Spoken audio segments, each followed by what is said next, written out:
Oi, meu nome é Laura Oi, meu nome é Rodrigo.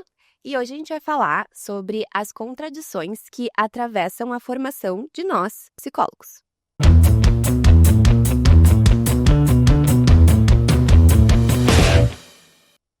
E para falar sobre esse tema, a gente chamou dois convidados, psicólogos clínicos, professores, supervisores, para conversar com a gente sobre essas contradições. E esse episódio é um pouquinho especial porque sempre nos falaram nos últimos episódios de que nós não estávamos falando das nossas hipocrisias, então nada melhor que pegar as nossas áreas hoje e tocar merda no ventilador. A gente percebeu que a gente estava sendo muito hipócrita, porque a gente não estava falando sobre as nossas hipocrisias. Então, hoje também falaremos sobre nós. Então, muito obrigado por estarem aqui hoje e passamos a bola para vocês. Podem se apresentar. Oi, gente. Então, meu nome é Leandro Faix, eu sou psicólogo. Estou muito feliz de estar aqui, né? Fazia tempo que eu queria ser um hipocrisia e aqui estou. Eu sou psicólogo clínico, como a Laura e o Rodrigo me apresentaram. Sou mestre em psicologia, tenho formação aqui pela PUC do Rio Grande do Sul, né? Já faz 20 anos que eu estou nessa jornada, né? E sou diretor da Sensum Psicologia, junto com o Márcio, aí, meu colega de bancada hoje, né? Sócio já também há 20 anos. E eu acho que uma das coisas interessantes também de falar, assim, nessa minha apresentação, é que ao longo desse período eu fui professor universitário durante 13 anos. Desses 13 anos, 5 anos e meio, mais ou menos, fui coordenador de curso, supervisor de estágio, coordenador de clínica escola, né? Então, tenho algumas histórias para contar sobre a formação do psicólogo, da psicóloga. Eu sou Márcio Barbosa, eu sou fundador da Sensum Psicologia junto com o Leandro e tive a oportunidade de ser professor, né, anos atrás, né, do Rodrigo e da Laura, porque eu fui professor universitário também por 13 anos e sou podcaster também e estava também ansioso aí para ter uma oportunidade de estar aqui com vocês para falar sobre as hipocrisias, né, porque não é qualquer podcast que nos dá essa oportunidade, né, da gente vir falar sobre as hipocrisias. E de forma semelhante ao Leandro, eu, durante a minha corrida de professor universitário, eu trabalhei também como supervisor na clínica escola e atualmente, né, sou psicólogo clínico e supervisor também. Então, já passei por diferentes áreas da formação em psicologia, né, desde o início lá como estudante até esse momento, né, trabalhando também na formação. E acho que tem mais hipocrisias do que a gente gostaria para a gente comentar aqui hoje. Não, a Laura, a gente começou a pensar, na verdade, sobre esse episódio, porque a gente vem conversando sobre vários aspectos da vida, de uma forma geral, assim, a gente, o campo da psicologia, né, da formação em psicologia é um campo riquíssimo pra gente poder trabalhar muitas coisas, assim, né, porque, bom, eu e a Laura, a gente se formou, eu há 7, a Laura 6, né, e acho que o ponto aqui, a gente começou a pensar, assim, quantas coisas a gente está descobrindo e está desconstruindo agora, né, sobre a nossa trajetória. Seguimos ainda nesse ponto, né? E acho que nada melhor que convidar duas pessoas que pra gente são referências, assim, dentro da área de formação, né, enfim. Então, o que vocês sentiram durante a formação de vocês, assim? O que vocês lembram quando vocês eram estudantes? De minha voz. Bom, eu estava pensando, né, quando tu estava falando, né, quando eu ingressei no curso de psicologia, e aí eu posso falar também pelo Márcio nesse aspecto, era bastante diferente, né, do que agora, né, a gente encontra nos cursos de psicologia, a formação era outra, né, então vamos pensar que isso aconteceu lá pelo início dos anos 2000, né, 1999, 2000, né, então nós ingressamos na PUC, e no nosso período de vestibular e de ingresso no curso de psicologia, existia uma peneira que era o exame psicotécnico. Então, não ingressava no curso de psicologia se tu não tivesse apto a cursar a psicologia. Nem fazia o vestibular. Nem fazia o psicotécnico antes do vestibular. Então vai passar, Laura. E isso era uma questão, tá? Isso era uma questão, porque assim, o que acontecia? Tu tinha que te inscrever no vestibular, tá? Mas tu só poderia, eu acho que era isso, assim, Márcio, me corrija. Tu só poderia prestar a prova com o exame aprovado, né, psicotécnico. E o que era o psicotécnico? Então, era uma bateria, né, de uma avaliação psicológica que todo o ingressante no curso de psicologia da PUC, do Rio Grande do Sul, que foi a última instituição a manter, né, o exame psicotécnico no Brasil, né? Então, tu tinha que passar por 3 etapas. Uma etapa de testagem, que eram diversos testes, né, testes cognitivos, testes de inteligência, testes de questionários, né, autoaplicáveis de personalidade. Depois tinha uma etapa coletiva e, por fim, né, uma entrevista individual, né? Então, todo Rigoroso, né? bem rigoroso, né? E a partir disso, tu recebia ou não a aprovação e aí tu estava liberado para fazer o vestibular. Caso tu fosse os aprovados, na verdade, né, tinham muitas chances de passar no vestibular porque era uma peneira, né? Então cortava a maior parte das pessoas que não tinham o perfil desejado para o curso de psicologia na época, né? E acho que, não sei se o Márcio foi a última turma. A minha turma foi a última. E, Leandro, só acrescentando, assim, né, porque acho que vale destacar, assim, que muitos cursos no Brasil tinham essa peneira, só que ao longo dos anos elas foram caindo, assim, né, e o último do Brasil a derrubar, né, o exame psicotécnico foi a PUC do Rio Grande do Sul, mas isso não acontecia só aqui, né, nem só na PUC, nem só no Rio Grande do Sul, assim, né, nos anos 90, e antes disso acontecia no Brasil inteiro, né, assim, E a minha turma foi a última, né? Então, vocês imaginam, os nossos bichos na época é o pessoal que não passou pelo psicotécnico. Que tipo de pessoas vem aí, né? E vieram pessoas, né? Vieram pessoas que, né, não eram tão diferentes em muitos aspectos, a maioria dos aspectos, né, daquelas que tinham passado. E esse psicotécnico, ele era pensado, isso eu até descobri só depois que eu virei professor na PUC, que eu não sabia que critérios eram usados, né? Aí depois eu descobri que os critérios eram estabelecidos a partir dos próprios estudantes, assim, eram feitas, né, pesquisas com os estudantes sobre o perfil dos estudantes que levavam à definição do perfil. Então não era um perfil estático, ele podia mudar, mas é mais ou menos assim, ó, nós aqui acabamos, né, sem saber que é isso exatamente, sem essa intenção, mas a gente decide quem são os próximos colegas que vão chegar, né? Então, assim, não é perguntar desse jeito, mas que curioso que os psicólogos vão ficando tudo parecido, né? Naquela época, pelo menos, assim, né? Acho que hoje ainda acontece por outras questões de contexto, assim, né? Mas naquela época isso era muito mais gritante, né? Porque a gente ia decidindo como é que um psicólogo devia ser. E olha só que curioso, geralmente a pessoa acha que um psicólogo tem que ser que nem ela.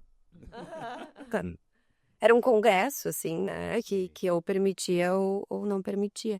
E eu fiquei pensando o quanto, então, diferente da nossa experiência, o ideal do psicólogo estava muito, então, assim, claro naquela época, assim, né, de que o psicólogo teria que ser de X jeito, assim. E qual que era o ideal esperado na época?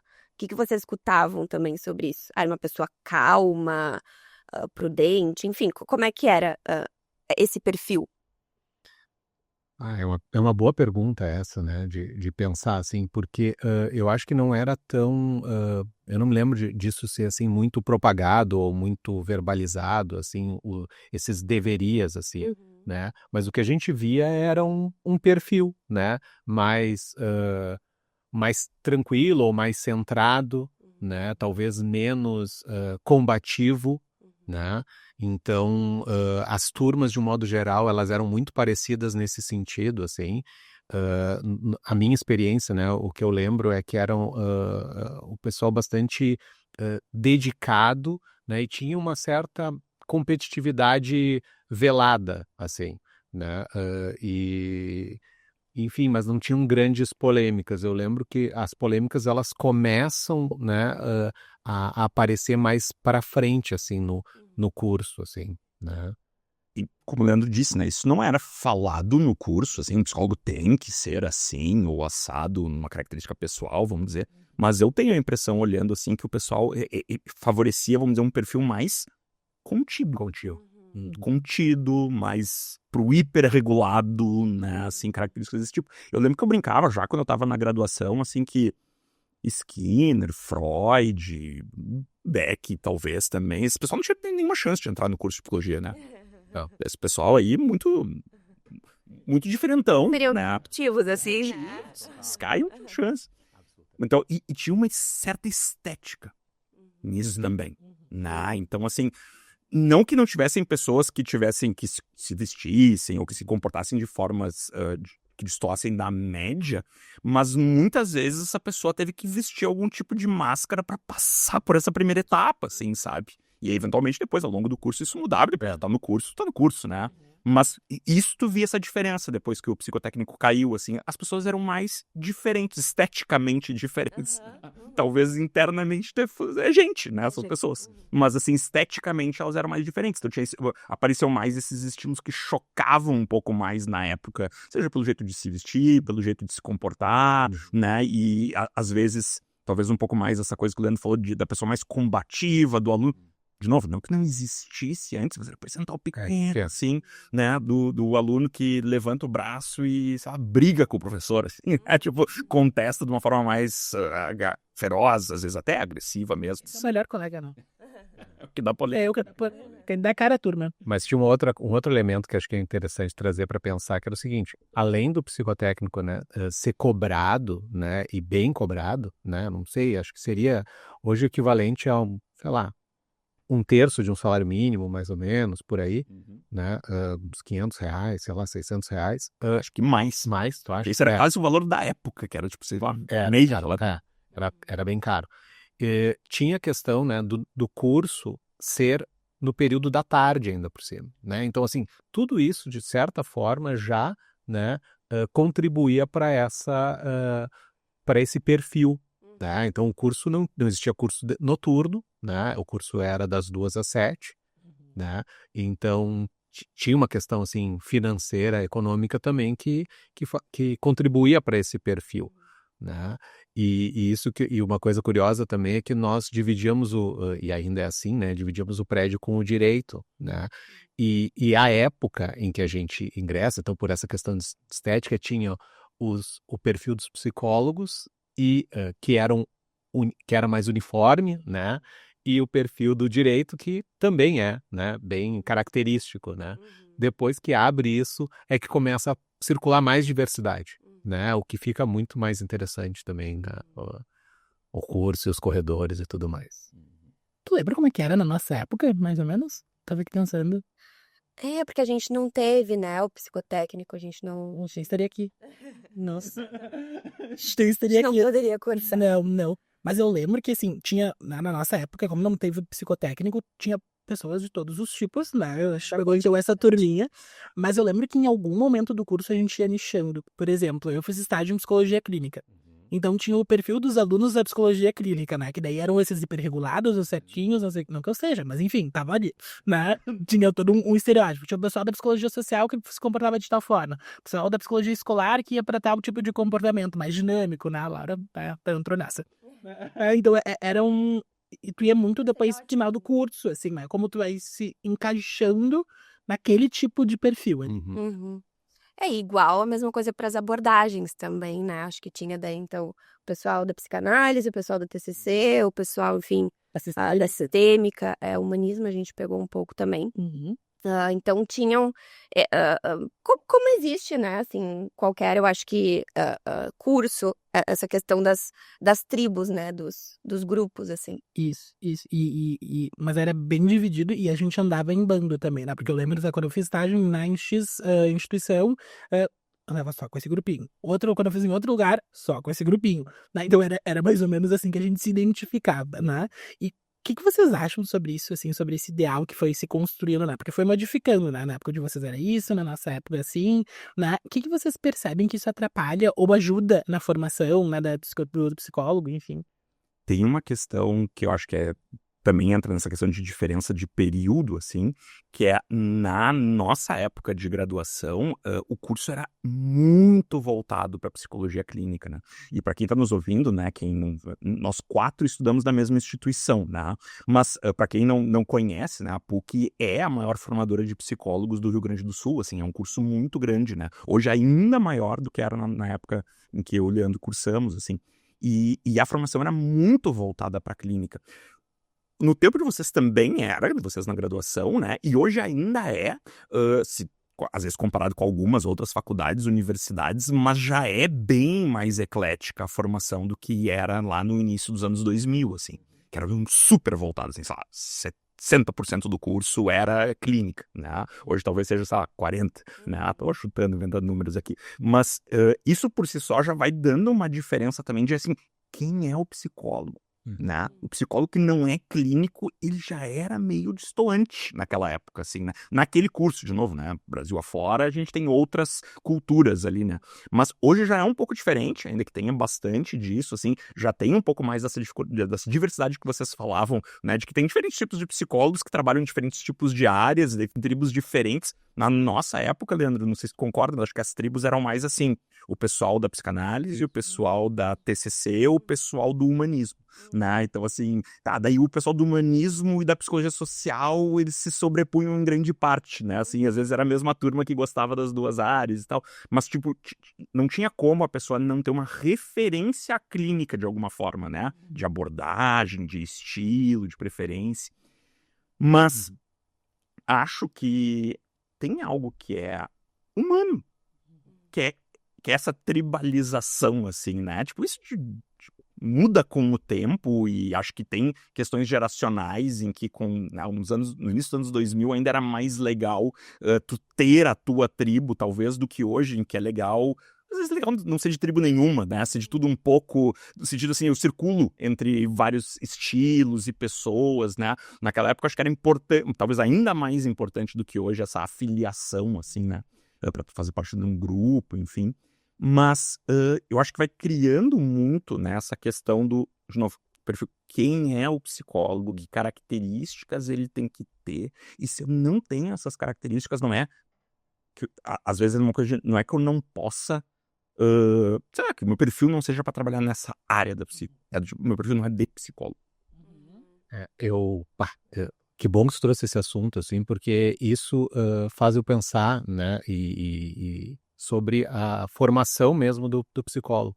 Que é interessante, né, a gente parar para entender que o curso, né, de psicologia, ele atende a uma diretriz curricular nacional, né? Então, assim, o Ministério da Educação estabelece regramentos para todos os cursos de psicologia do país, né? E devem ser mais de 900, né, cursos espalhados pelo Brasil inteiro.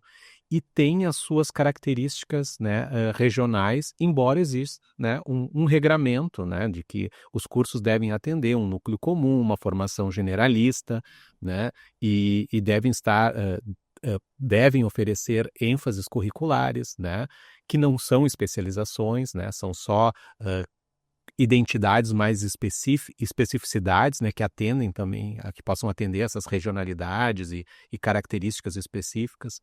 Mas eu vejo muito essa ideia, né, que às vezes se confunde da psicologia, né, ter uma formação mais clínica, né, e eu acho que isso, né, a gente está um pouco contaminado porque os nossos cursos, eles têm mais esse viés, né, mas a formação do psicólogo é uma formação generalista, né, então ela tem que atender. Existe o psicólogo escolar, o psicólogo jurídico, o psicólogo do esporte, o psicólogo social, comunitário, clínico, hospitalar, neuropsicólogo, enfim. E a gente tem uma tendência, e eu acho que muito por causa dessa impregnação, assim, da clínica, né, do olhar clínico, e a gente escuta muito isso, né, da psicanálise, né, tá muito atravessada na nossa formação, né, de estar presente também nas áreas sociais, na área escolar, da gente, às vezes, enxergar a psicologia ou reduzir a psicologia à clínica.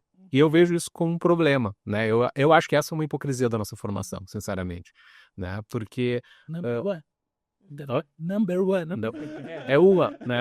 Vamos trazer aqui as coisas. Porque eu vejo que isso acaba confundindo muitas vezes a visão das pessoas, e as pessoas estão falando, né? Eu sou a psicologia, né? E na verdade estão falando da clínica, não estão falando da psicologia em si, né? Então isso que o Márcio traz eu acho muito, muito interessante para a gente também poder pensar.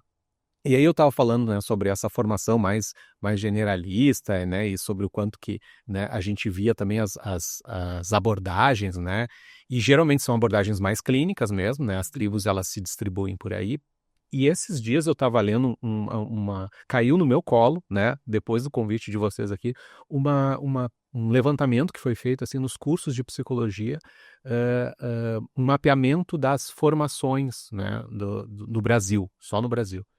E é interessante que a maior representatividade de abordagem teórica no Brasil é fenomenologia existencial. É o que tem o maior número de disciplinas nos cursos de psicologia do Brasil. Contemplam 90%, 80% dos cursos mantém, né, as disciplinas de existencial humanista. E seguidos de psicanálise, né? Então, considerando todo o Brasil, que dá umas 80% dos cursos tem disciplinas de psicanálise, TCC 30% e análise do comportamento 29%, 20%. Então, às vezes, a gente também fica numa bolha, né? Porque nós todos viemos da mesma instituição, né? Mas existe uma diversidade bem interessante, assim, nível nacional, que é legal a gente, quando circula, assim, e conversa com outras pessoas, né? E eu tive a oportunidade, quando fui coordenador de curso, de receber MEC, né? De estudar um pouco mais sobre essa parte mais de regulamentação da psicologia e tal, que a gente se dá conta, assim, dessa... né, de quão diverso, de quão amplo que é. Posso acelerar a pauta? Claro. Porque eu ia dizer o seguinte, que isso que o Leandro tá trazendo, assim, né, e que a gente tá comentando aqui sobre as hipocrisias, que, obviamente, né, quando a gente tá colocando sobre isso, acho que é legal de pensar, assim, que eu e o Leandro, nós entramos na faculdade de psicologia nesse período em que havia o psicotécnico, de alguma forma, estávamos dentro desse padrão, né? Conheço o Leandro há mais de 20 anos, assim, acho que posso dizer, né, que assim, a gente tá dentro de um estilo mais hiperregulado, né? A gente fecha inúmeras características desse padrão, né? Mas ao mesmo tempo, com, né, a nossa rodagem na psicologia, acho que a gente foi se tornando, acho que os dois, né? Eu certamente, mas acho que nós dois, mais críticos a isso. Porque em algum momento também, um iniciante imerso nisso, tem algum momento que tu olha e diz, é isso, né? Tipo assim, um psicólogo ele tem que ter uma certa característica, mas ao longo do tempo eu fui ficando cada vez mais crítico a isso, especialmente essa referência me ajuda, né? Pensando assim, esses caras que eu estudo, eles passam nesse crivo, né? Acho que não. Mas assim, e aí, e tem um que crítico no que a gente está colocando, assim, de achar importante as mudanças que aconteceram. Mas, obviamente, se a gente vai, daqui a pouco pode falar um pouco sobre o cenário, como a gente vê o cenário atual, a gente também vai ter críticas ao cenário atual, porque nenhum cenário vai ser, né, perfeito. Né? E... Importante continuar com críticas, né? É claro. Exato. Mas o que eu brinquei de adiantar a pauta é que eu ia dizer assim, ao mesmo tempo que a gente tem críticas a isso que o Leandro disse é muito importante, ele conhece muito mais do que eu, essa questão das diretrizes curriculares, enfim, acho que assim, as universidades, as faculdades, elas têm que dar conta de uma série de exigências que não foram elas que inventaram, né? Aí, na rede social, alguém chega e te diz, esqueça tudo que você aprendeu na faculdade, porque na faculdade não te ensina, A faculdade não te prepara para o mercado, para a vida real, para a clínica. Porque a faculdade generalista, ela tá fazendo o que se espera dela, né? Assim, claro, tem diferenças entre cursos, né? Não vai dar conta de tudo. É manter essa ilusão que num curso de 5 anos tu vai ser um psicólogo que tu não precisa estudar mais. E essa talvez seja a maior das hipocrisias, né? É alguém alimentar a ideia de que uma graduação é desconfortável tu chegar para um jovem de, às vezes, 17, 18, 19 anos e ficar martelando para ele aquela ideia que muitas vezes a gente ouviu, né, dos nossos pais, cuidadores, professores, tu nunca vai poder parar de estudar. Eu odiava ouvir isso, né? Mas assim, olhando desse lado aqui, se tu acha que uma graduação vai dar conta de tudo que tu vai precisar na vida, meu amigo, tu tá indo pro lugar errado. Não sei por onde tu tem que ir. Sei que não é esse lugar. E a psicologia também se modificou, imagino, né? A psicologia clínica, assim, com... Porque eu pensando... E aí, justamente esses 6 anos pra cá, assim, quando eu me formei, não se falava tanto sobre relação terapêutica, como tem se falado hoje. Então, assim, sobre a gente também usar os nossos sentimentos enquanto terapeutas daquela pessoa, né? Se falava mais na psicanálise, mas acho que o que eu aprendi de TCC vinha, mas dependia muito daqui a pouco de cada supervisor também, assim. Então, acho que é impossível a gente não seguir estudando, né? Porque a psicologia também vai se modificando muito. E eu lembro de ter esse choque, assim, quando eu me formei, que eu tive, por exemplo, uma aula de esquemas com o Weiner. E aí, quando eu me formei, eu percebi, assim, tá todo mundo falando de esquemas, assim, me mentiram na faculdade, assim, porque só me passaram um TCC mais clássico, assim, né? Mas é justamente isso, precisa seguir uma diretriz, né? Vai depender também do quanto a gente vai buscar fora, né, da faculdade. Então, assim, acho que é isso. Nada vai contemplar tudo, assim, né? Mas eu percebi, assim, ao longo desse tempo, que a psicologia clínica também foi se modificando bastante, foi incentivando também mais, e fico feliz com isso, que o terapeuta pudesse ser ele mesmo, assim, né, no consultório, assim. E eu tive, acho que o privilégio também de ter uma terapeuta que me incentivou isso também, essa autenticidade, assim, porque eu, durante a graduação, achava assim, eu sou uma pessoa muito afetiva, assim, né, então eu gosto de abraçar, e eu achava que daqui a pouco eu deveria ser um pouco mais contida, porque eu não posso expressar tanto, assim, o meu afeto, né, pela outra pessoa, assim. Então, e aí a minha terapeuta, ela é muito afetiva, então ela também me reforçou, assim, bom, vão ter alguns pacientes que não vão gostar e tá tudo bem, é meu estilo terapêutico, né? E vão ter outros que vão se identificar e vão gostar e vai ser muito terapêutico para aquele paciente. Então, acho que teve essa mudança também minha de daqui a pouco também não achar que algumas coisas que eram características minhas fossem problemas, sabe? Porque eu acho que esse é o principal, assim, quando a gente tem um ideal muito rígido, a gente começa a ficar muito autocrítico, assim. E a gente também impede que a gente possa usar também as nossas características pessoais, né, assim, para aquele trabalho, assim. Isso, né, revela, acho, um pouco o que nosso, né, enfim, em termos de crença na geral, assim, né? Como que a gente tem que ser enquanto psicólogo, como que a gente tem que se comportar. Eu lembro que o meu pensamento, quando eu entrei num estágio que atendia alguns casos mais complexos, assim, e aí todo mundo ficava na graduação. Esse é um estágio difícil. Tu tem que ser muito bom, tu tem que ser não sei o quê. E eu fiquei, tá, eu tenho que ser imbatível. Eu tenho que saber responder todas as minhas dúvidas dos meus pacientes, eu tenho que saber fazer. E eu lembro que eu fiquei muito tempo, eu me formei pensando, eu tenho que saber o que responder. Eu tenho que olhar pro protocolo, eu tenho que fazer isso, eu tenho que estar preparado pro mundo de uma forma geral, em 5 anos. Né? Em 5 anos e 2 anos de estágio. Né? E eu lembro muito disso, assim, né? Eu tenho uma opinião sobre isso que é um pouco forte, assim, né? Mas eu quero contar antes uma história, né? Que tem a ver com essas mudanças, assim. Quando eu estava na faculdade, né? O que eu ouvia, né? E o que eu aprendia ali, né? Sobre esse aspecto de relação terapêutica, que isso era uma coisa que era muito pouco falado, né? Não tinham, né? Não tinha muito espaço para isso. E para vocês terem uma ideia, assim, sobre a polêmica, era se a gente fornecia, poderia ou não fornecer o número de celular para o paciente, né? Porque, e se fornecesse, né, o agendamento de sessão, de consulta, deveria ser por ligação. Não, era uma polêmica tu mandar uma mensagem, tu trocar mensagens com o paciente. Então, percebam, né, a gente está falando de 15 anos para trás, por aí, né? O quanto isso mudou.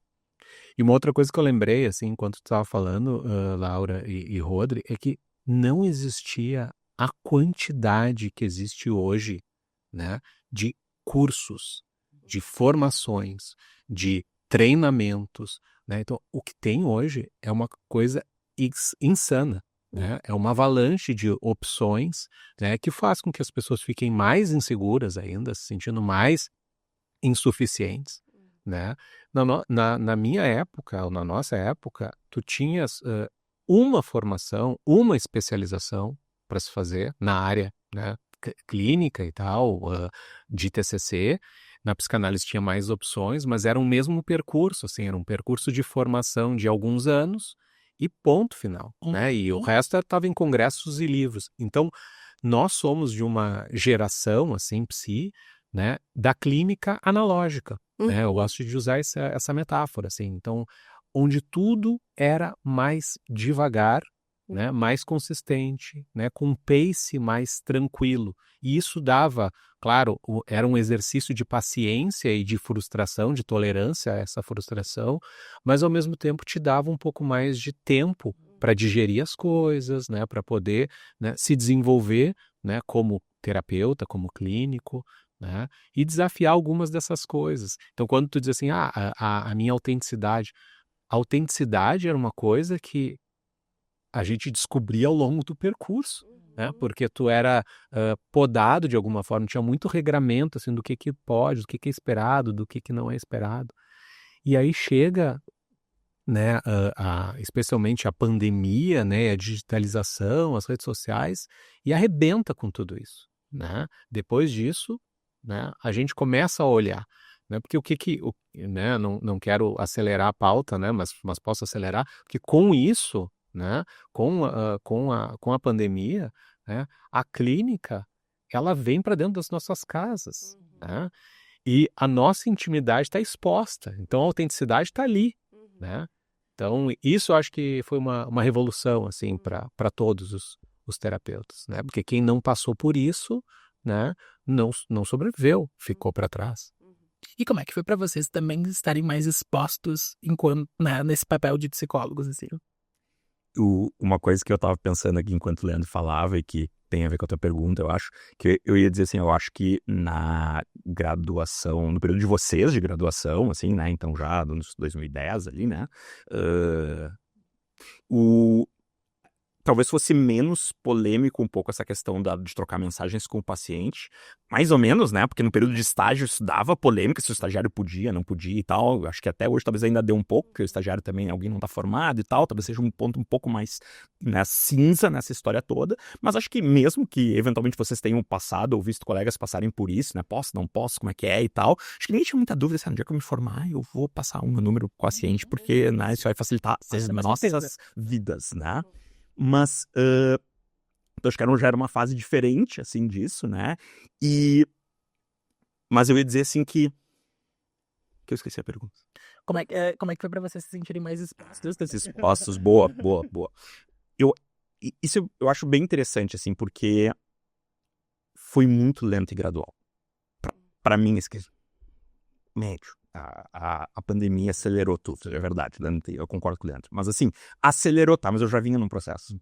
Né? Eu já vinha num processo lento e gradual. E essa acho que é uma polêmica que vocês devem ter pego bastante. É por isso que eu contei essa história. Talvez vocês não tenham pego tanto, passo celular, não passo celular, mas talvez vocês tenham pego outras, porque eu lembro de ter tido essas discussões, né, com os meus alunos mais de uma vez. E a minha posição foi mudando ao longo do tempo. Então, às vezes eu fui chato que dizia, acho que não.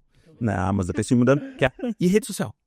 Tu abre a tua rede social para os teus pacientes, tu deixa eles te seguirem, tu segue de volta, o que tu faz? E por algum tempo, até porque a minha rede social lá era pessoal, eu não aceitava pacientes da minha rede social, né?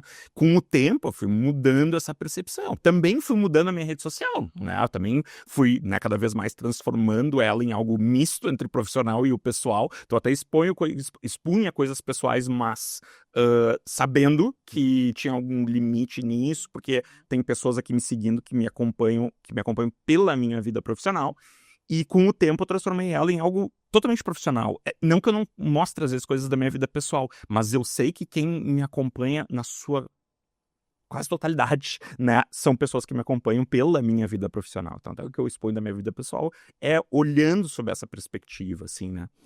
Então isso eu acho que foi mudando muito ao longo do tempo.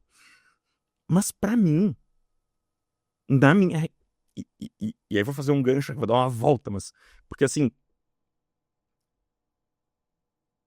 Uma outra hipocrisia da formação do psicólogo, na minha visão, é a gente vivia, e ainda vive um pouco, mas isso é uma pandemia mudou muito, né? Assim, a gente vivia num mundo em que eu ensinava como fazer, mas não mostrava como fazer. Ah, sim.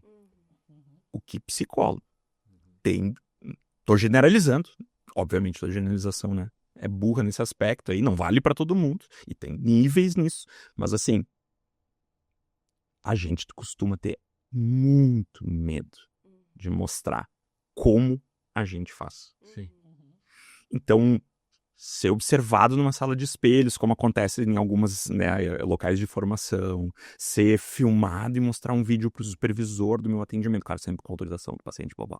Né, mas assim, tipo, as pessoas têm muito receio, e quando eu digo as pessoas, me inclui, eu sou uma pessoa, né, me inclui, né, pra quem não sabe, eu sou uma pessoa, e eu também, né, já passei muito por esse receio e não tá eliminado da minha vida, assim, mas isso é uma coisa que eu criticava, às vezes, como estudante, assim, eu quero ver como faz. Só Vai. me associar a isso. A gente passou uma formação de 5 anos, mais 2 anos de especialização, sem assistir um professor ou um supervisor realizar uma intervenção. É isso. Todas as práticas da minha formação inicial e da minha especialização foram feitas com pares, com alunos. O supervisor, o professor, ele corrigia, ele, né, fazia sugestões, ponderações, mas ele não demonstrava. Não se colocava nesse lugar. Acho que isso nunca. Nunca se colocava. Tô pensando aqui. Eu não lembro, eu lembro da gente fazer roleplays, mas eu não... E aí os professores corrigirem, né? Bem que foi no estágio, Mike. Às vezes eles vinham pra mostrar como faziam. Eu acho que eu me lembrei. Não, eu ia dizer, eu só disse assim, na minha especialização teve lá. Eu acho que poderia ter tido, gostaria que tivesse tido bem mais, mas teve, né? E uma pessoa que eu lembro que me marcou nesse sentido foi o professor Elismar Oliveira, né? Que é um professor, né, de TCC, baiano, e quando ele vinha dar aula, ele sempre vinha com um vídeo. Né, assim, ele sempre mostrava ele atendendo e tal, geralmente casos reais, né, que ele tinha autorização para compartilhar. Mas os meus professores, em algumas disciplinas, a gente via eles fazendo roleplays, né? E eu achava a melhor parte da especialização, assim, né? E gostaria que tivesse tido uma dose bem mais alta do que eu tive, mas teve, em alguns momentos teve. Até acho que respondendo a uma demanda que vinha dos alunos, assim. Mas na minha graduação, eu não lembro. Quando tinha exercício, eram os alunos fazendo o exercício e o professor, de repente, apontando, mais assim, mais assado. Isso não é legal, isso é legal. Mas quem se expunha era o estudante. Os americanos gostavam já muito na época de gravar e vender DVD, né? Seja de roleplay, seja de atendimento real e tal. E tinha uma série de críticas na área, assim, do tipo, mas como? Quando tu filma, tu já tá interferindo no processo. E até tá, em algum nível, mas assim, é o melhor que dá pra fazer. E pra se formar é importante a gente ver. Tipo, isso, sala de espelhos, eu não lembro de ter visto um profissional durante a minha formação, assim, um professor, atendendo, né? Eu posso dizer para vocês que, olhando hoje do ponto de vista de quem trabalha na formação, existem algumas, às vezes, impedimentos legais para isso, burocráticos, de tipo de contrato de trabalho. Às vezes o professor não pode, porque isso mudaria. Porque ali ele não está como professor, ele estaria sendo um clínico e o contrato de trabalho não é esse. Então, de novo, né, é muito fácil apontar o dedo. Sim. Se a gente não sabe como o sistema funciona. Não é tão simples assim, tá? Especialmente dentro da graduação. Para um atendimento real. Mas o roleplay... E hoje eu sei que na graduação tem bem mais do que tinha anteriormente, né? Já se usa bem mais esse recurso. É só sentar e fazer. Né? Assim, mas, de novo, esse receio, né, que eu acho que paira de mostrar como eu faço. E não sei se vocês concordam, mas eu acho que o que o estudante tem mais curiosidade é saber como é que tu faz esse troço, né? Eu entendi a teoria, eu brinco que as disciplinas de técnica, elas deviam se chamar teoria da técnica. Isso. Perfeito. Porque a gente, né, fica falando de um universo idealizado em que a técnica deveria ser desenvolvida assim, assim, assado. Eu gosto muito de ao que eu ouvi de um comentarista esportivo, muitos anos atrás, que ele contava assim, né, tipo, um dia ele chegou, ele era dirigente no clube, e aí ele chegou e o técnico tava dando um treino sem bola. Ele chegou e tava todos os jogadores se movimentando no campo e não tinha bola. E disse que ele chamou o técnico. Que isso? Ele disse, é um treino sem bola. Aí deu 10 minutos, esse, né, ex-dirigente lá na época, apareceu fardado. Aí o técnico olhou pra ele e disse, que isso? Sem bola, eu e o Pelé jogamos a mesma coisa.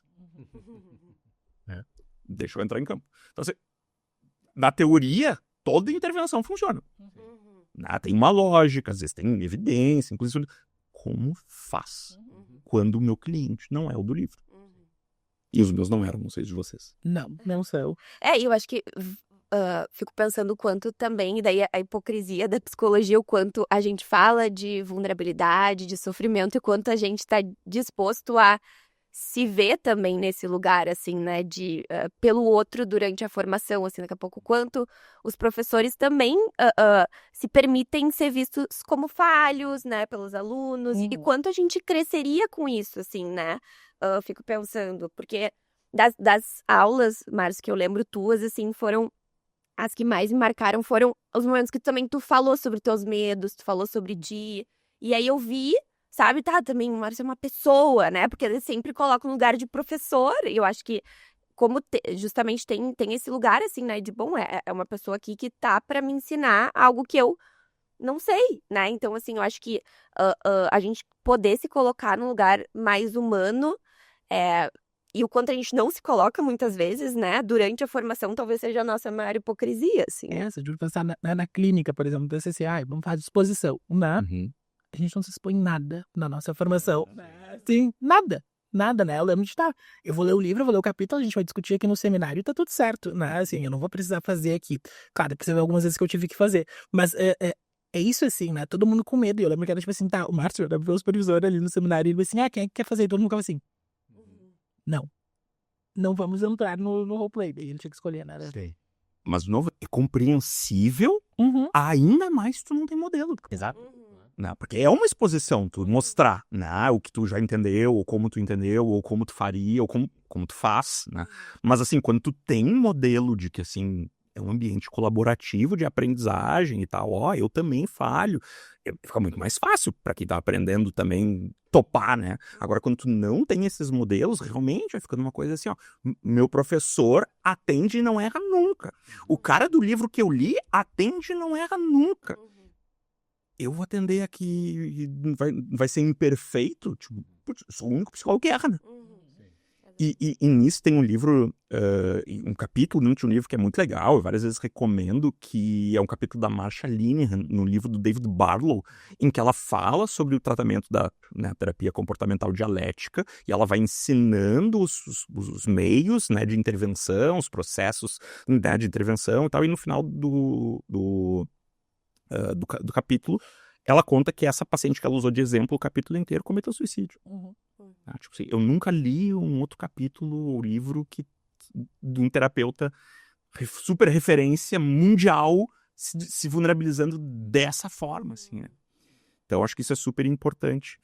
E dentro da coisa do se mostrar, que o Rodo tinha perguntado, e acho que eu não cheguei totalmente a responder, mas eu ia dizer assim, claro que, de novo, isso foi um processo para mim, mas algo que me marcou muito, né, e fez sentido, porque eu já estava no processo, mas para mim foi muito significativo.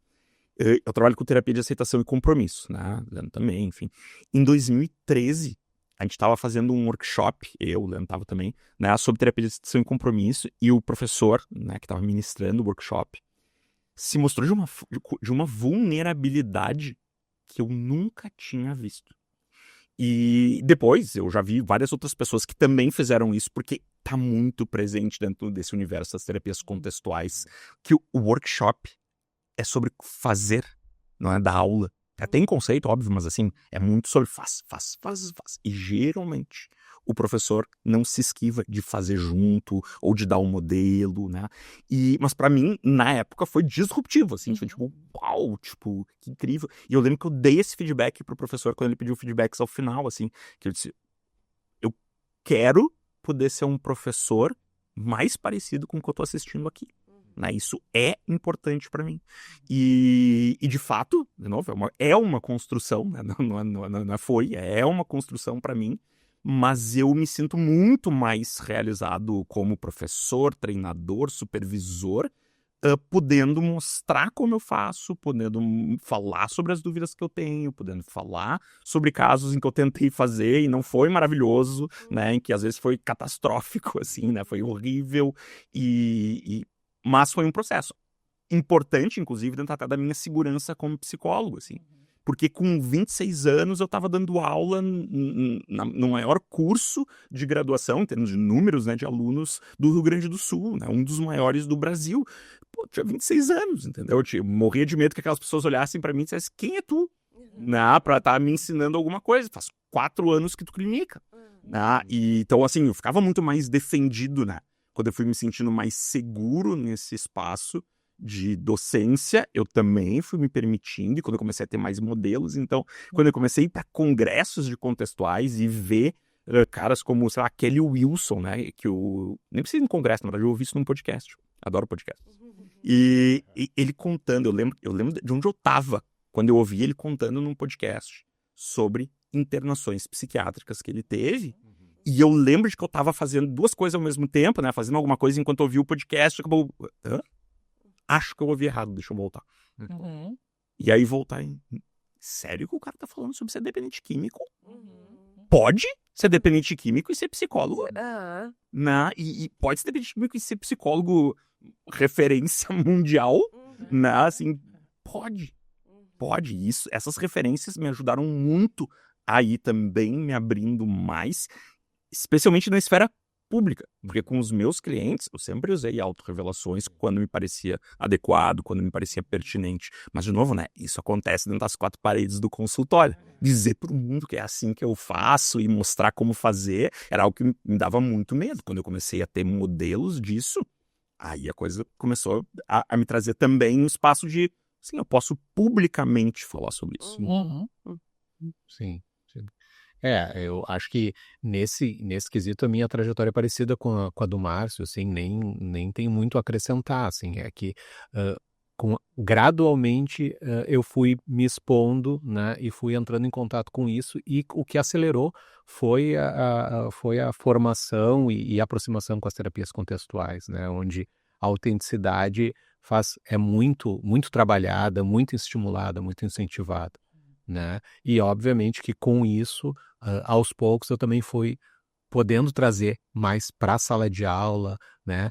Para as formações, para as pós que eu trabalhava e que eu lecionava, né? Então, acho que autenticidade e vulnerabilidade, né, era uma coisa que lá atrás não era estimulada, não era falada, né? O mito do terapeuta neutro, né, e objetivo, né? Se falava, neutralidade não existe, o que existe é objetividade, né? Mas no fundo, né, tinham muitos colegas desconfortáveis, né, ao se expor e a fazer uma autorrevelação, e isso hoje em dia é uma coisa muito mais, né, tranquila, assim, e compreensível, né?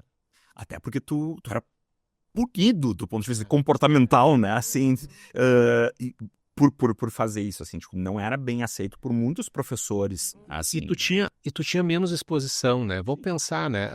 O risco, né, da exposição era encontrar um paciente no Zafari, né, no supermercado, né, na balada, num restaurante, num shopping, né? Hoje em dia as redes sociais, elas escancaram isso. Né? Mesmo que tu tenha o teu perfil fechado, né, aparece a tua foto, o teu vídeo no perfil de outro colega que é aberto. Então não tem mais como tu te blindar disso, né? Se tu não tiver um perfil, eventualmente a pessoa vai te procurar, não vai te achar, e isso também comunica algo, né? Não tem como tu não comunicar isso na esfera pública, né? Seja o perfil privado, seja a ausência do perfil, seja o perfil público, tu vai ter que te posicionar de alguma maneira, assim.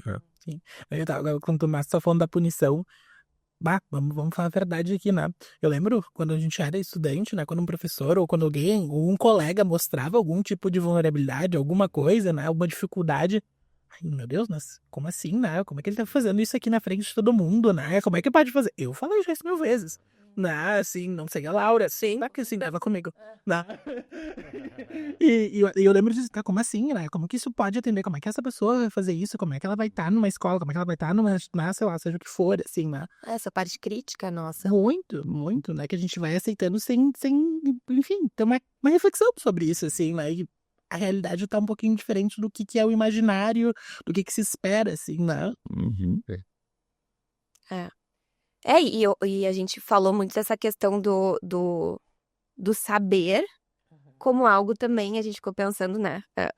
Como algo protetivo pra gente, né? E se realmente isso vai ser algo que vai realmente ser terapêutico para o outro, assim, né? Ou se realmente não é muito mais algo do nosso ego num sentido de que quando a gente é mais novo também na clínica, daí tu trouxe também quando tu começou a dar aula, tu tava mais novo e tu tava daqui a pouco mais também inseguro com a tua prática, né? Então também se munir de daqui a pouco esse saber era algo que te protegia nesse lugar de agora que tu já tá mais justamente tô seguro com o terapeuta que eu sou, aí parece que as coisas vão também fluindo com mais naturalidade, assim, né? Eu acho que no início a gente vai se agarrando muito aos protocolos e esses dias eu fui dar uma aula, assim, né, num sábado, numa clínica escola, e aí eu fui falar sobre como é que funcionava, assim, os primeiros contatos com os pais, né, dos pacientes, crianças e adolescentes. E aí me perguntavam, as alunas me perguntavam algumas coisas, por exemplo, assim, tá, mas quantas sessões tu leva pra fazer a entrevista com pais? E aí eu fui trazendo, assim, eu não sei dizer quantas sessões exatamente eu levo. Eu respondi, olha, eu acho que cabe muita sensibilidade pra ver, por exemplo, assim, tu escutar e tu ver se tu já respondeu as perguntas que tu precisava em tantas sessões, mas assim, pode ser flexível, né? Algo de. Não precisa ser eu acho que no início a gente vai com muita ansiedade de ter resultado, né? Também. Então, a gente precisa. A minha sensação é que a gente vai se agarrando nessa parte mais rígida pra nos dar segurança. No momento que a gente vai vendo que não, tá tudo bem, daqui a pouco eu não vou ter as respostas que eu preciso numa sessão, eu posso levar 2, 3, 4, 5, se precisar, porque o que eu quero é ajudar aquela pessoa e não ajudá-la em um mês, porque eu vou ser uma terapeuta melhor se eu ajudá-la mais rápido, né? Que é a lógica que eu tava falando antes, né? Antes vocês tinham tempo, Uhum. né? Assim, tem tempo pra fazer isso, tem tempo pra se formar, pra ser quem é, né? E agora as coisas tem que resolver agora. Eu lembro de uma supervisão que eu tive com uma estagiária. Mas eu digo, não flexibilizei a criança. Não, tu não vai agora. Na calma, tu tá identificando nada. Essa pessoa precisa se dar conta. Enfim, muitas coisas que precisam acontecer aqui, né? A gente tinha tempo, né? Mas assim, a gente sofria igual, Aham. né? Mas assim, tu tinha tempo para acomodar esse sofrimento, né? Para se habituar, né? Com esse ritmo também. O que acontece agora, e isso já acontecia também na nossa época, assim, a insegurança que faz parte da clínica, né? Acaba sendo muito apetitivo a gente buscar, né, ferramentas, protocolos e técnicas e cursos e formações. E aí, claro, tem uma indústria que se beneficia disso, né, que explora também essa insegurança do terapeuta, né, com esse mundaréu aí de cursos sobre tudo né, o que tu quiser tem um curso ou uma formação, né, mas lá atrás, né, e hoje segue sendo importante isso, né, ir com calma te ajuda nesse processo, porque existe uma coisa que é o paradoxo do sucesso rápido, né? Então tu te forma, tu tem pouca experiência, tu enche a tua agenda, tu vai começar a ter problemas, né? Porque os casos vão ser diversos, tu não vai ter tempo para se dedicar a todos, né? Tu não vai ter experiência suficiente, né? Isso vai te frustrar, né? E talvez tu entregue um mau trabalho também, né? Então, claro, daí a gente tem que voltar para aquilo que dá solidez, né? Que é, além da formação, é a supervisão, a terapia pessoal, né? Que são essas coisas que muitas vezes também são pouco faladas, assim. Analisadas, né? É. Mas eu ia acrescentar, assim, que eu concordo que a gente tinha... O tempo era diferente nesse sentido, né? Mas que a gente tinha, ainda assim a gente tinha bastante as nossas inseguranças, da mesma forma que o iniciante, né, tem hoje e tal. Mas o que acontecia, né? Muitas vezes o nosso canal eu ia lá e conversava com o Leandro, trocava uma ideia com ele sobre alguma coisa que eu tô sentindo, que tá acontecendo, né? O Rodri e a Laura iam trocar uma ideia entre si, né? A gente tinha, geralmente a gente encontrava esses espaços de apoio nos colegas, né? Às vezes num professor, depois da aula, no intervalo, antes da aula, e muitas vezes nesses momentos as pessoas também se vulnerabilizam mais, né? Se desapegam um pouco de a minha tarefa como professor, é ensinar isso aqui, apenas, né? Assim, e falam sobre as coisas do dia a dia. Mas quando eu entrava no Orkut, que é a rede social que existia quando eu estava na graduação, não tinha um chato, uma chata, dizendo que eu tinha que ter todas as respostas que a minha graduação não me ensinou porcaria nenhuma e que se eu estudar com esse ser humano eu não terei mais dúvidas, porque ele não apenas é um oráculo, mas ele tem a capacidade de inserir em mim todo esse conhecimento maravilhoso, né, para os quais, né, faz com que a insegurança e a ansiedade desapareçam, apesar de eu estar atendendo o segundo paciente que eu tenho na minha vida. Né? Então, assim, essa chatice comercial, e aqui talvez eu esteja sendo, sim, um tanto hipócrita, porque eu também trabalho, né, na formação e tal, mas tento não ser hipócrita ao ponto de me tornar esse chato. Né? Tem dois tipos de chato que eu não quero ser. Eu sou outros tipos de chato, né? Mas tem dois tipos de chato que eu não quero ser. Que é o chato que vende a ideia de que se tu estudar comigo, tu será um mestre Jedi que não erra, né? E o chato que faz spam de curso em grupo de WhatsApp, que é um outro tipo desprezível de chato. Né? Não que eu não use pra, né, mandar eventualmente e tal, mas não todos os dias. Ótimo, eu adoro. É muito bom. Então, pessoal, só pra, né, então a gente vai criar uma especialização.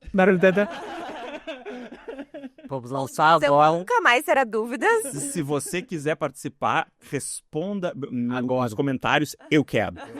Você vai receber. E a nossa equipe irá entrar em contato com você. E você tem desconto especial só até sábado. E se você levar 5 amigos... Não, mas é bem isso, assim, ter tempo, né? Porque faz parte do processo e da construção de ser psicólogo, né? Não só psicoterapeuta, né? Mas ser psicólogo, tudo isso, assim. A gente vai ter inseguranças, a gente vai ter falhas. Como é que a gente vai construir isso em rede também e poder se expor e poder trazer um pouco mais da realidade, assim, né? Como passar um pouco esse filtro, assim, né? E o abismo da realidade é uma coisa que também chama atenção, né? Porque a gente falou em outro momento, assim, os nossos exemplos, né, de livros estão muito distantes do paciente da clínica escola. Tá? Muito, muito distante do paciente do estágio. Né? E a gente passa aprendendo muitas vezes o protocolo X para tal transtorno, né? O Y para o outro transtorno. E aí chega um paciente na clínica escola, típico de clínica escola, para um acadêmico em final de curso que está atendendo pela primeira vez, né? Um ser humano. Está muito distante, está muito longe. Né? Então, uma questão também que eu acho que é parte dessa hipocrisia aí. A gente poder também diminuir esse abismo, né, assim. Claro que vai ter, né, nesse sentido, acho que, mas talvez ter mais produções de falhas, assim, né, nesse sentido, pra gente poder se conectar também, porque a gente aprende muito errando, né, acho que tem que ir pra experiência errar e... Posso colocar mais uma hipocrisia aqui? Temos tempo? Porque eu acho que tem na linha do que o Leandro falou, assim, não sei se isso é uma hipocrisia ou um problema social, talvez um pouco dos dois, né? Mas é muito comum a gente ouvir falar, eu falo esse tipo de coisa muitas vezes, assim, que os pacientes mais graves, pacientes, né, com quadros mais difíceis e refratários, não são para iniciantes, né? São pacientes para profissionais mais experientes, né? Ao mesmo tempo, cansei de supervisionar os pacientes com situações mais difíceis que eu já acompanhei na clínica escola, com alunos que estavam fazendo seus primeiros atendimentos. E aí, cara, tem um recorte social importante, a clínica escola muitas vezes é gratuita ou de baixo custo, e, né, nos nossos consultórios privados, muitas vezes, né, por mais que varie muito o quanto um psicólogo cobra por uma sessão, às vezes, né, mesmo se o psicólogo cobrar o mínimo que o CFP propõe, ele está eliminando do seu consultório 97% da população brasileira, talvez, né, alguma coisa desse tipo. Então, na formação é muito comum, né, a gente colocar as pessoas em treinamento para atender casos muito difíceis. E, ao mesmo tempo, a gente se depara com esse dilema que é, e se não for assim, essa pessoa não vai ter atendimento nenhum. Sim. Então, isso é bem, bem complicado. Sim. E a gente poderia falar disso horas, assim, né? Enfim, mas queria agradecer a vocês, assim, porque tem muitas hipocrisias, né? Assim, que a gente pode estar falando, né? E é legal poder conversar com pessoas que estão, né, que tiveram outros papéis, que estão aí dentro também desse mundo, assim, mas que mesmo assim conseguem refletir sobre, né? Eu acho que essa é a parte mais interessante, isso que o nosso projeto busca, assim, tá? Também a gente estava cansado de tudo isso, assim, né? Como tem que ser, como que a gente, né, deve se comportar, como que a gente tem que tá ali com os nossos pacientes, enfim. Então, obrigado mesmo, né, por estarem aqui hoje. Obrigada. E a gente tem visto também, a gente quis convidar vocês, porque a gente tem visto vocês também nessa missão na rede social também de vocês, né? Falando mais sobre isso, falando sobre a formação terapeuta, falando sobre vocês também como terapeutas, né? E eu tenho gostado muito de acompanhar o trabalho de vocês e de conhecer mais, assim, né? O Leandro não conhecia tanto, conheci mais, né, em função do Rodrigo. O Márcio foi meu professor, mas é muito legal, assim, o trabalho que vocês têm feito, porque vocês têm falado sobre também exposição de uma forma também responsável, né, assim, que não é qualquer coisa, a gente vai, então, para um outro lado, né, de expor qualquer coisa, enfim, cada um sabe o que faz, mas, assim, de novo, não pode se tornar algo mandatório, no sentido, então, tem que se expor. Não, né, então, acho que é a gente poder acompanhar esse processo, assim, de como cada um se sente também confortável, né, de estar num lugar mais autêntico, assim. Parabéns pelo trabalho de vocês, obrigada. A gente adorou receber vocês aqui hoje. E, né, fica o último recado aqui, instituições de ensino, quem quiser nos patrocinar, vamos aceitando. Muito obrigado, gostei muito do papo de hoje, né? E isso que tu fala, Laura, a rede social ela entrou, né, na minha vida profissional justamente no momento em que eu saio da graduação, para ocupar esse espaço, continuar me comunicando e trocando com colegas, né, com alunos, ex-alunos. Então tem essa função e que bom saber isso de ti. Foi um prazer estar aqui hoje. Eu queria agradecer também o convite, um prazer. Eu acho que é um tema super importante, como a Laura disse, é algo que eu e o Leandro muitas vezes trabalhamos também, assim, através das nossas redes sociais. E falar sobre essas hipocrisias é importante, interessante, até nesse sentido, porque quando a gente começa a falar sobre isso, às vezes a gente se torna crítico a algumas coisas e às vezes pode parecer que a gente está, de alguma forma, acima disso, né? Mas no fundo, né, acho que é a minha intenção e entendo que é a do Leandro também, assim, na verdade é trazer a crítica como reflexão para todos nós, porque nós fazemos essa autocrítica muitas vezes também, e muitas vezes é assim que a gente se dá conta, inclusive, de algumas coisas que a gente acredita que precisam, seria importante mudar, seria importante trazer um outro olhar, enfim, porque a gente também faz essa crítica quanto a nossa própria formação, a formação que a gente oferece para as pessoas quando a gente está na posição de professor ou supervisor, e assim por diante. Mas muito obrigado pelo convite. Ou seja, sejam autocríticos excessivamente. Tá bom, obrigada. Viu, pessoal? Obrigado.